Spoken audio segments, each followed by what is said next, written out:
আওয়ামী লীগের কার্যক্রম নিষিদ্ধ করল অন্তর্বর্তী সরকার। আন্তর্জাতিক অপরাধ ট্রাইব্যুনালে আওয়ামী লীগ ও তার নেতাদের বিচার সম্পন্ন না হওয়া পর্যন্ত সংগঠনটির সব কার্যক্রম নিষিদ্ধ করা হয়েছে। এমনকি সাইবার স্পেসও নিষিদ্ধ করা হয়েছে দলটির কার্যক্রম।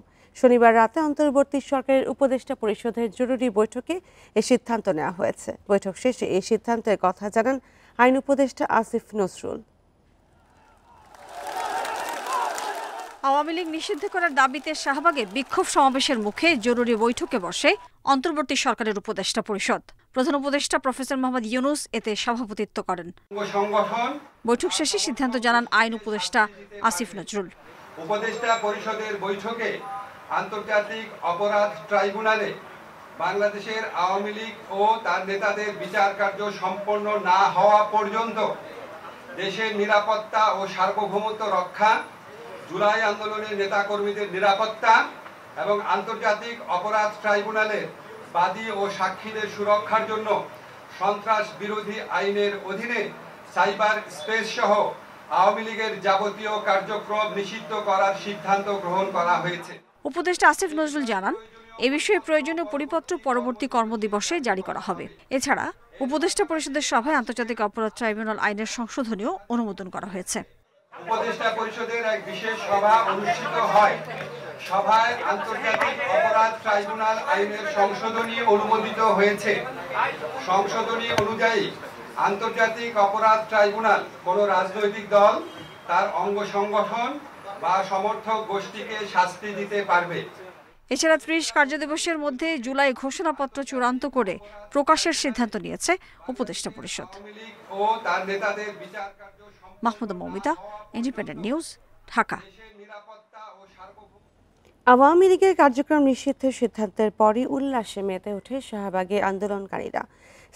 স্লোগানে উত্তাল হয় শাহবাগ মোড় থেকে ইন্টারকন্টিনেন্টাল হয়ে বাংলা মোটর পর্যন্ত এলাকা। সরকারের সিদ্ধান্তকে সাধুবাদ জানিয়ে এনসিপি ও জামায়াতের নেতাকর্মীরা বলেন, 18 কোটি দেশবাসীর প্রাণের দাবি আংশিক বাস্তবায়ন হয়েছে। দ্রুতই জুলাই সনদ প্রকাশের দাবি জানান তারা। শুক্রবার বিকাল থেকে উত্তাল ছিল শাহবাগ থেকে হোটেল ইন্টারকন্টিনেন্টালের সামনের সড়ক। আওয়ামী লীগ নিষিদ্ধ সহ 3টি দাবিতে অবস্থান নেয় এনসিপি, জামাত, ইসলামিক ছাত্র শিবির, হেফাজতে ইসলাম সহ বেশ কিছু ইসলামিক দল।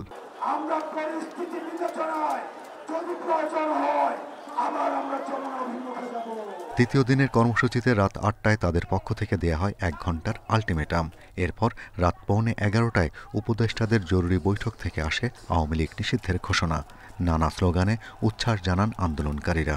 গণহত্যাকারী আওয়ামী লীগ নিষিদ্ধ মানে জুলাই গণঅভ্যুত্থান পূর্ণতা পাওয়া। আওয়ামী লীগকে বিচারিক প্রক্রিয়া নিষিদ্ধ করতে হবে। শুধু নির্বাহী আদেশে ব্যান করলে চলবে না, তাদেরকে বিচারিক প্রক্রিয়া নিষিদ্ধ করতে হবে। আমরা আদর্শ দিয়ে আওয়ামী লীগকে প্রতিহত করব।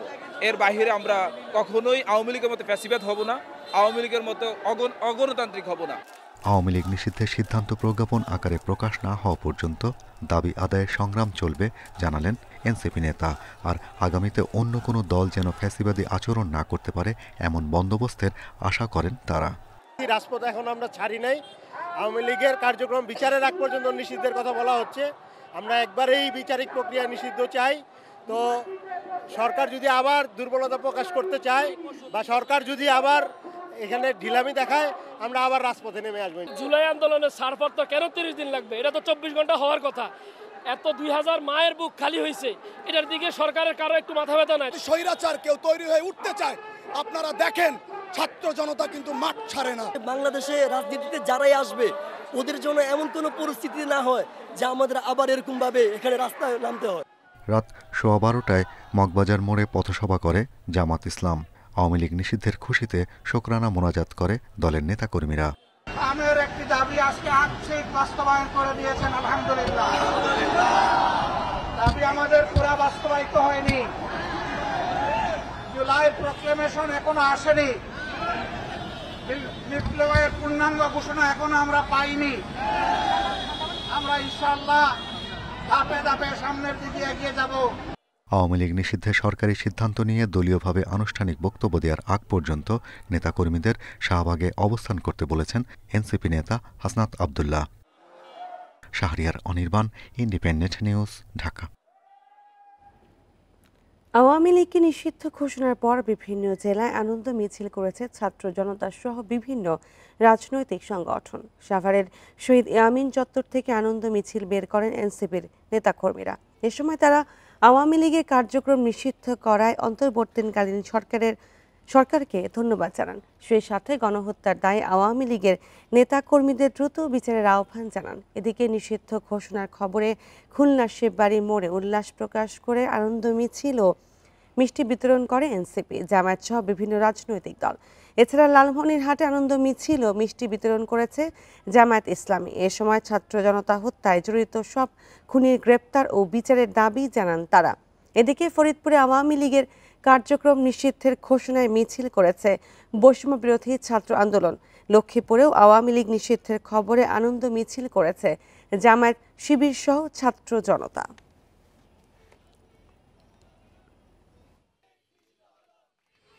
সত্যি অসাধারণ লাগছে। যদি সম্পূর্ণ নিষিদ্ধ হয়ে যেত তাহলে আরো অনেক অনেক অনেক বেশি ভালো লাগতো। সন্ত্রাসী সংগঠন হিসেবে প্রাথমিকভাবে নিষিদ্ধ হয়েছে এবং বিচারিক প্রক্রিয়ার পরে সে পুরোপুরি নিষিদ্ধ হবে বাংলাদেশ থেকে। যারা সংবিধান লঙ্ঘন করে অবৈধভাবে সংসদ গঠনের মাধ্যমে ফ্যাসিবাদ প্রতিষ্ঠা করেছিল, জনগণ তাদের পুনর্বাসন চায় না, বললেন বিএনপির ভারপ্রাপ্ত চেয়ারম্যান তারেক রহমান। গণতন্ত্র প্রতিষ্ঠা ও ভোটাধিকার রক্ষায় সব ধর্মের অনুসারীদের ঐক্যবদ্ধ হওয়ার আহ্বানও জানান তিনি। বুদ্ধ পূর্ণিমা উপলক্ষে শনিবার এক আলোচনা সভায় এসব কথা জানান তারেক রহমান। সম্প্রীতি আর সহনশীলতার বার্তা ছড়িয়ে দিতে বুদ্ধ পূর্ণিমা উপলক্ষে রাজধানীর গুলশানে বিএনপি চেয়ারপারসনের রাজনৈতিক কার্যালয়ে আলোচনা সভা। এতে যোগ দেন বৌদ্ধ সম্প্রদায়ের বিশিষ্টজনেরা। অনুষ্ঠানে বিএনপির নেতারা বলেন, বর্তমান রাজনৈতিক প্রেক্ষাপটে গণতন্ত্র প্রতিষ্ঠায় ধর্ম বর্ণ নির্বিশেষে সবাইকে ঐক্যবদ্ধ থাকতে হবে। ভবিষ্যতের বাংলাদেশ, এদেশে একটি গণতান্ত্রিক, শান্তিপূর্ণ, সাম্প্রদায়িক বাংলাদেশ হবে, সেই লক্ষ্যে আমরা সবাই কাজ করছি। কিন্তু এখানে ষড়যন্ত্র হচ্ছে। আমি আমার পক্ষ থেকে আপনাদেরকে অনুরোধ করব এ ব্যাপারে একটু সতর্ক থাকার জন্য। অনুষ্ঠানে লন্ডন থেকে ভার্চুয়ালি যুক্ত হয়ে বুদ্ধ পূর্ণিমার শুভেচ্ছা জানান বিএনপির ভারপ্রাপ্ত চেয়ারম্যান তারেক রহমান। এ সময় ফ্যাসিবাদী ব্যবস্থা যেন আর ফিরে আসতে না পারে, সেজন্য সবাইকে সজাগ থাকার আহ্বান জানান তিনি। দেশের জনগণ, সরকার এবং রাজনীতিতে কোনোভাবেই গুম, খুন, অপহরণ, দুর্নীতি, লুটপাট, টাকা পাচারকারী, বর্বর বন্দিশালা আয়নাঘরের প্রতিষ্ঠাতা, পতিত, পলাতক, পরাজিত অপশক্তির পুনর্বাসন চায় না। বিগত ফ্যাসিবাদী সরকার তাদের অপকর্ম ঢাকতে যেসব জঙ্গি নাটকের আয়োজন করেছিল তা জনগণের সামনে তুলে ধরতে গণমাধ্যমের প্রতি আহ্বানও জানান তিনি। ফ্যাসিবাদ শাসনের দীর্ঘ ১.৫ দশকে বিভিন্ন সময় দেশে জঙ্গি নাটক কিংবা ধর্মীয়ভাবে যাদেরকে সংখ্যালঘু গোষ্ঠী বলা হয় তাদের উপরে সুপরিকল্পিতভাবে হামলা চালিয়ে সেই যে পলাতক স্বৈরাচার তাদের ফ্যাসিবাদী শাসন শোষণ থেকে জনগণের দৃষ্টি, তাদের লুটপাট থেকে জনগণের দৃষ্টি অন্যদিকে রাখতে চেয়েছিল। এ সময় রাজনৈতিক স্বার্থে কোনো ধর্মীয় জনগোষ্ঠীকে ব্যবহার না করার আহ্বানও জানান বিএনপির ভারপ্রাপ্ত চেয়ারম্যান। বাংলাদেশকে যাতে আর কেউ ভবিষ্যতে রিফাত শিশির, ইন্ডিপেন্ডেন্ট নিউজ, ঢাকা। এবং ২, যারা আন্দোলন করেছে শুধু তারাই নয়, দেশের 18 কোটি মানুষই আওয়ামী লীগকে চায় না। শনিবার চট্টগ্রামে তারুণ্যের মহাসমাবেশে মন্তব্য করেন বিএনপির মহাসচিব মির্জা ফখরুল ইসলাম আলমগীর। এ সময় গণতন্ত্র প্রতিষ্ঠায় সবাইকে সতর্ক থাকার তাগিদ দিয়েছেন দলটির স্থায়ী কমিটির সদস্য আমির খসরু মাহমুদ চৌধুরী। চট্টগ্রামে পোলোগ্রাউন্ড মাঠে নেতাকর্মীদের ঢল নামে। নগরী ছাড়াও বিভাগের সব জেলা উপজেলা থেকে যোগ দেন নেতাকর্মীরা। সমাবেশে বিএনপি মহাসচিব মন্তব্য করেন, গণতান্ত্রিক ব্যবস্থা ফিরিয়ে আনতে সঠিকভাবে দায়িত্ব পালন করছে না অন্তর্বর্তী সরকার। তিনি আরও বলেন, এদেশের সবাই আওয়ামী লীগের রাজনীতির বিরুদ্ধে, তাদের প্রত্যাখ্যান করেছে জনগণ। আমরা এই মাঠে যারা আছি তারা সবাই শুধু নয় বন্ধুগণ, আমরা বাংলাদেশের 18 কোটি মানুষ এই আওয়ামী লীগকে দেখতে চাই না। সমাবেশে আমির খসরু মাহমুদ চৌধুরী বলেন, গণতন্ত্র জিম্মির লক্ষণ দেখা যাচ্ছে, সবাইকে সতর্ক থাকতে হবে। বাংলাদেশের মানুষকে জিম্মি করে কারো স্বার্থ, কোন গোষ্ঠীর স্বার্থ আদায় করা সম্ভব হবে না। কারো যদি কোনো তাদের নিজস্ব কর্মসূচি থাকে, তাদের ভাগ্য থাকে, দর্শন থাকে দেশকে নিয়ে, তাদেরকে জনগণের কাছে যেতে হবে। তারুণ্যের সমাবেশে যোগ দেন জাতীয় ক্রিকেট দলের সাবেক ওপেনার তামিম ইকবাল। প্রায় 2 লাখ মানুষের সমাগম হয়েছে বলে দাবি বিএনপির। Abdullah Rakib, Independent News, Chattogram. নাটোরের গুরুদাসপুরে বিএনপির মতবিনিময় সভায় দুই পক্ষের সংঘর্ষে 2 জন গুলিবিদ্ধ সহ অন্তত 10 জন আহত হয়েছেন। গত রাত 10:30টার দিকে উপজেলার চাচকোর শিক্ষা সংঘ পাবলিক লাইব্রেরি মাঠে এই সংঘর্ষ হয়। পুলিশ ও স্থানীয়রা জানান, বিকেল থেকে শিক্ষা সংঘর্ষের মাঠে উপজেলা ও পৌর বিএনপির কমিটির মত বিনিময় সভা চলছিল। এ সময় জেলা বিএনপির সদস্য আবু হেনা মোস্তফা কামালের সমর্থকদের সাথে জেলা বিএনপির সিনিয়র যুগ্ম আহ্বায়ক আব্দুল আজিজের সমর্থকদের মধ্যে কথা কাটাকাটি হয়। এর এক পর্যায়ে দুই পক্ষের সমর্থকেরা সংঘর্ষে জড়ায়। এ সময় পৌর বিএনপির সাবেক সাধারণ সম্পাদক সুফি আবু সাইদ ও বিএনপি কর্মী আফতাব হোসেন গুলিবিদ্ধ হন। আহত হন আরও 8 জন। আহতদের উদ্ধার করে বিভিন্ন হাসপাতালে ভর্তি করা হয়েছে।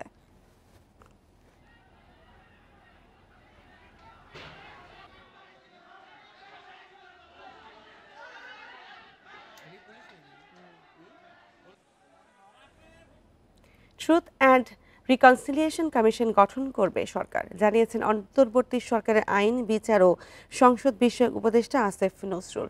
শনিবার রাজধানীর বিচার প্রশাসন প্রশিক্ষণ ইনস্টিটিউটের গুম প্রতিরোধ ও প্রতিকার অধ্যাদেশ 2025 নিয়ে মত বিনিময় সভায় এই কথা জানান তিনি।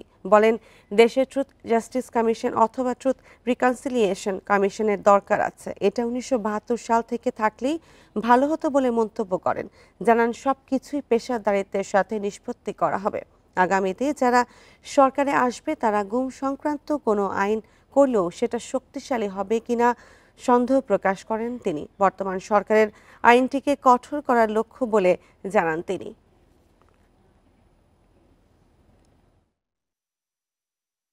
যারা গণহত্যার মতো মানবতা বিরোধী অপরাধের মতো ঘৃণ্য অপরাধ করেছে তারা তো খুব বেশি সংখ্যক না। তো তাদের উপযুক্ত যথেষ্ট পরিমাণ শাস্তির ব্যবস্থা অবশ্যই আমাদের করতে হবে এবং তারা যে এই জাতিতে একটা বিচ্ছিন্ন, এই জাতির মূল ধারা থেকে বিচ্ছিন্ন, সেটাকে এস্টাবলিশ করার জন্য হলেও আমাদের ট্রুথ অ্যান্ড রিকনসিলিয়েশন কমিশন করতে হবে। আইনি প্রক্রিয়ার মাধ্যমে সর্বোচ্চ শাস্তি দেওয়ার জন্য যা যা করা যায় সেটার লক্ষ্যে আমরা বদ্ধপরিকর। আন্তর্জাতিক অপরাধ ট্রাইব্যুনালের অনেক কর্মকর্তা কর্মচারী এখন যেন গলার কাটা। স্বৈরাচারী শেখ হাসিনার সরকারের সময় নিয়োগ দেওয়া অধ্যক্ষ এসব ব্যক্তির মধ্যে অনেককেই ঘিরে নানা সন্দেহ থাকলেও আমলাতান্ত্রিক জটিলতায় বদলি করা যাচ্ছে না। বাধ্য হয়ে তাদের রেখেই চালাতে হচ্ছে রাষ্ট্রের সবচেয়ে স্পর্শকাতর বিচার প্রক্রিয়া। জরুরি ভিত্তিতে কয়েকজনকে বদলি করা দরকার বলছে প্রসিকিউশন। আওয়ামী লীগ সরকারের পতনের পর গুরুত্বপূর্ণ অফিস আদালতে রদবদল হলেও ভিন্ন চিত্র আন্তর্জাতিক অপরাধ ট্রাইব্যুনালে। বিচারক থেকে প্রসিকিউশন টিম সম্পূর্ণ বদলে গেলেও রয়ে গেছেন আগের আমলের কর্মকর্তা কর্মচারীরা।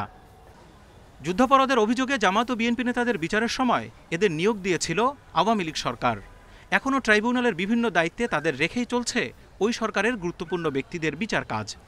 অথচ প্রসিকিউটররা জানান, নিরাপত্তার জন্য ওই কার্যালয়ের মালি থেকে কর্মকর্তা প্রত্যেকের দিকেই নজর রাখতে হয়।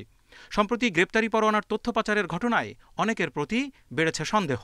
তালিকাটা পাঠিয়েছি, সেটা অবশ্যই করা দরকার, কারণ সেখানে বেশ কয়েকজন কর্মচারীর নাম আছে যাদের পরিবর্তন সব ক্ষেত্রেই প্রয়োজন, দক্ষতার ক্ষেত্রেও প্রয়োজন, নিরাপত্তার ক্ষেত্রেও প্রয়োজন। বাধাটা অ্যাবসলিউটলি যেটাকে আমরা বলি আমলাতান্ত্রিক জটিলতা।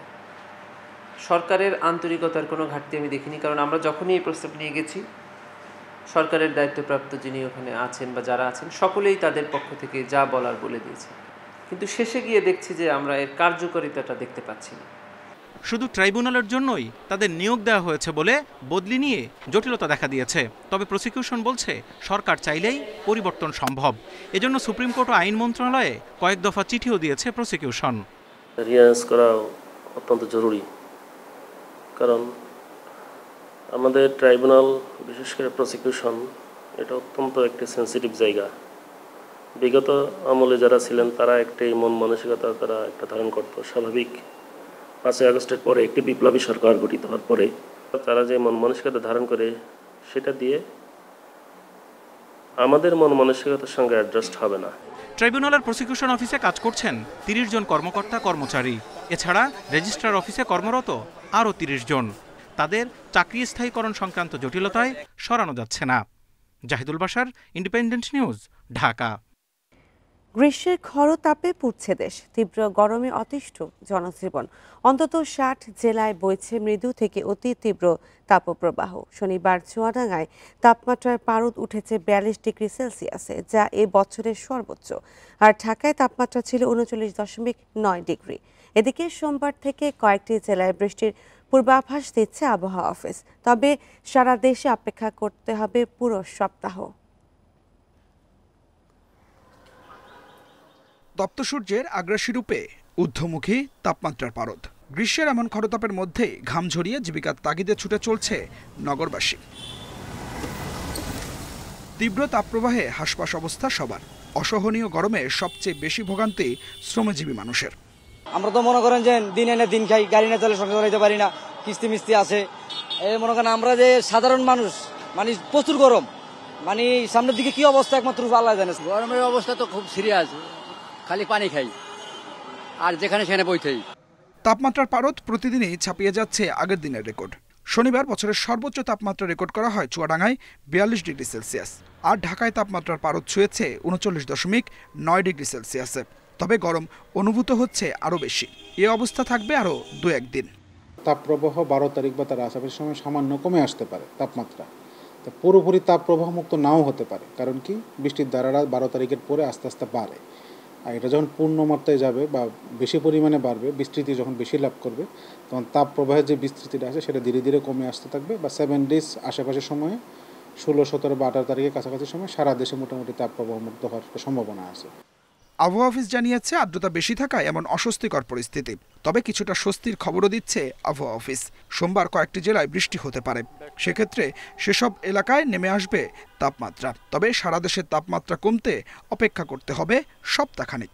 তাপমাত্রা বেশি থাকার কারণে আর্দ্রতা কমে আসছে, বাতাসে জলীয় বাষ্পের পরিমাণ কম। আবার সন্ধ্যা যখন চলে আসবে, তাপমাত্রা যখন কমে আসবে, আর্দ্রতার পরিমাণ অটোমেটিক বাড়বে। কিন্তু পর্যাপ্ত পরিমাণে না গেলে, পর্যাপ্ত পরিবেশ তৈরি না হলে সে বৃষ্টিটা হবে না।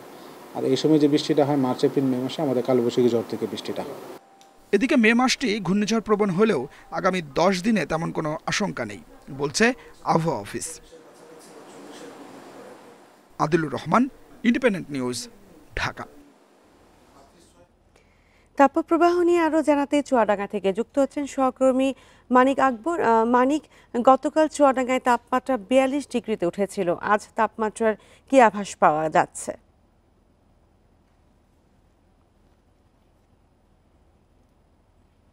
আজকের আভাস গতকালকের মতোই হবে মনে হচ্ছে। তার কারণ সকাল থেকেই সূর্য তাপ দিচ্ছে এবং এই সকাল 7টায় সূর্যের নিচে দাঁড়িয়ে থেকে মনে হচ্ছে যে গনগনে আগুনের মতো, এবং বেলা যত বাড়বে সূর্যের তাপ তত বাড়বে, এমনটি গতকাল বলছিলেন আবহাওয়া অফিস থেকে। তো আবহাওয়া থেকে গতকাল যে রেকর্ডটি করা হয়েছে 42 ডিগ্রি সেলসিয়াস তাপমাত্রা, সাধারণত আমরা যেটা দেখি সেটা হলো সারাদিনে সূর্যের তাপের কারণে একটা অস্বস্তিকর পরিস্থিতি থাকে, কিন্তু সন্ধ্যার পর সূর্য অস্ত গেলে আস্তে আস্তে স্বাভাবিক হয়ে যায়। কিন্তু গতকালের চিত্র ছিল ভিন্ন। গতকাল গভীর রাত পর্যন্ত কোনো ক্রমেই তাপ কমেনি, বাতাসেও ছিল তাপ। অনেকেই মনে করেন যে সূর্য ডুবে গেছে, রাতে মোটরসাইকেল কিংবা অন্যান্য যানবাহনে, খোলা যানবাহনে চড়ে একটু ঘুরে বেড়ালে বোধহয় প্রশান্তি মিলবে, কিন্তু গতকাল তাও ছিল না। তার কারণ গতকাল ছিল ভ্যাপসা গরম প্রায় সারা রাতই। তো এই প্রেক্ষাপটে চুয়াডাঙ্গার মানুষকে দুর্বিষহ জীবনযাপন করতে হচ্ছে। সকাল থেকে সারাদিন সূর্যের তাপ, আর এই সময়টাতে দিনমজুর শ্রেণীর মানুষ যারা কাজে আসেন শহরে, গ্রাম থেকে শহরে এসে তারা কাজ করতে পারছেন না। বেশিরভাগ মানুষকে আমি দেখেছি কিছুটা কাজ করে হাঁপিয়ে উঠছেন এবং কোনো ছায়া স্থানে বসে বিশ্রাম নিচ্ছেন, যে কারণে দিনমজুর শ্রেণীর মানুষ, বিশেষ করে ভ্যান চালক, যারা শ্রমজীবী, যারা নিচের বাজারে শ্রম বিক্রি করেন, তারা বলছেন যে আমাদের পক্ষে কাজ করা যেহেতু সম্ভব হচ্ছে না, এ কারণে আমাদের উপার্জনও কমে গেছে। একই অবস্থা কিন্তু কৃষিক্ষেত্রেও, কেননা এই সময়টা কৃষক ধান কেটে ঘরে তুলবেন এবং ভুট্টা সংগ্রহ করবেন। চুয়াডাঙ্গাতে ভুট্টা এবং ধানের ব্যাপক চাষ হয়ে থাকে। তো এই দুটি ক্ষেত্রেও কৃষককে বিড়ম্বনায় পড়তে হচ্ছে, তার কারণ তারা রোদে কাজ করতে পারছেন না। অধিকাংশ কৃষি শ্রমিক যারা এই রোদ এড়িয়ে চলার চেষ্টা করছেন এবং তারা এই কারণে খুব ভোরে মাঠে চলে যাচ্ছেন এবং তাদের কাজ শুরু করছেন। তারা বলছেন যে 11টা বেজে গেলে কোনো ক্রমে আর মাঠে টিকে থাকা যাচ্ছে না। ফলে 11টার পর থেকে সন্ধ্যা পর্যন্ত দিনের প্রায় পুরোটা অংশই কোনো কাজ কৃষকরা করতে পারছেন না। একই কারণে অনেকেই অসুস্থ হয়ে পড়ছেন তীব্র এই গরমের কারণে। শিশুরা নিউমোনিয়া এবং ডায়রিয়া এবং বয়স্করা শ্বাসকষ্ট জনিত রোগে ভুগছেন।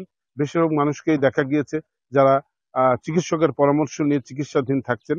চিকিৎসক বলছেন যে সতর্ক থাকতে হবে, বেশি করে পানি খেতে হবে, বাইরের খাবার খাওয়া যাবে না।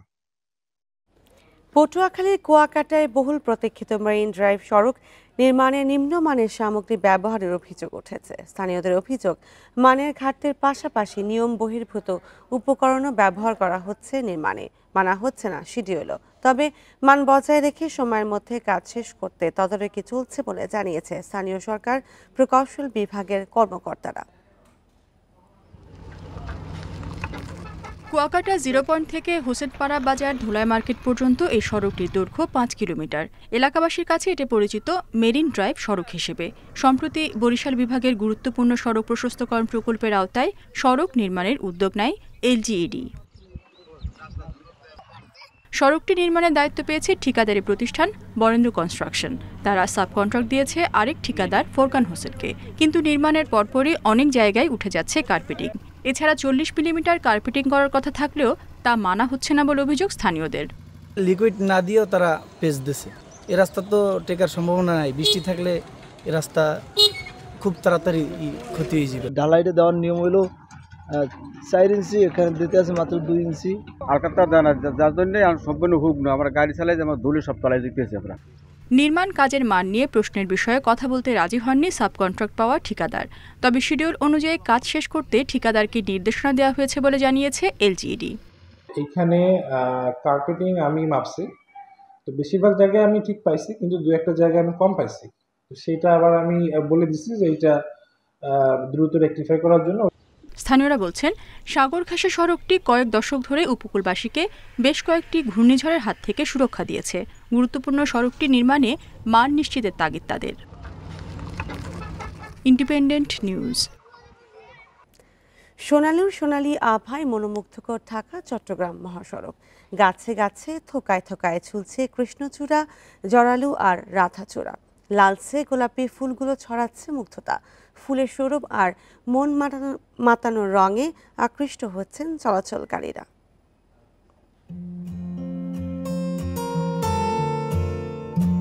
ঢাকা চট্টগ্রাম মহাসড়কের প্রায় 105 কিলোমিটার অংশ কুমিল্লায়। মহাসড়কের এই অংশে সোনালুর ছাউনি মন কাটছে চলাচলকারীদের।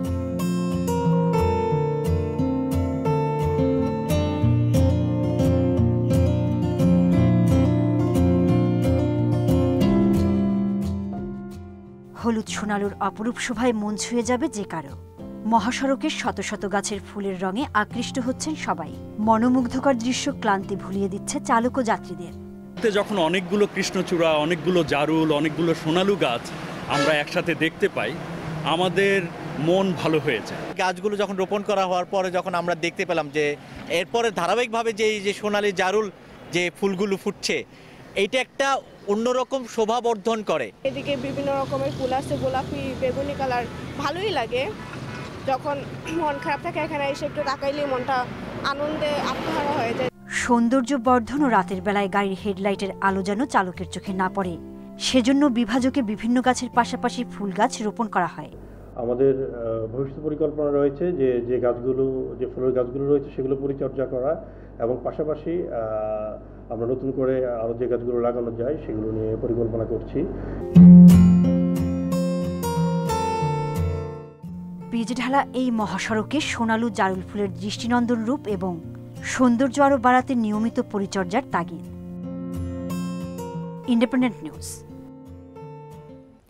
সবচেয়ে মধুর ডাক মা, বিশ্বের সবচেয়ে ক্ষুদ্রতম শব্দও মা। সন্তানের সাথে মায়ের মধুর সম্পর্ক জগতের সব রীতিনীতি বা দিবসের আনুষ্ঠানিকতা থেকে অনেক উপরে। মায়ের প্রতি ভালোবাসা সময়ের ফ্রেমে বেঁধে রাখার কিছু না হলেও তাকে আজ একটু বিশেষভাবে মনে করছেন সন্তানরা।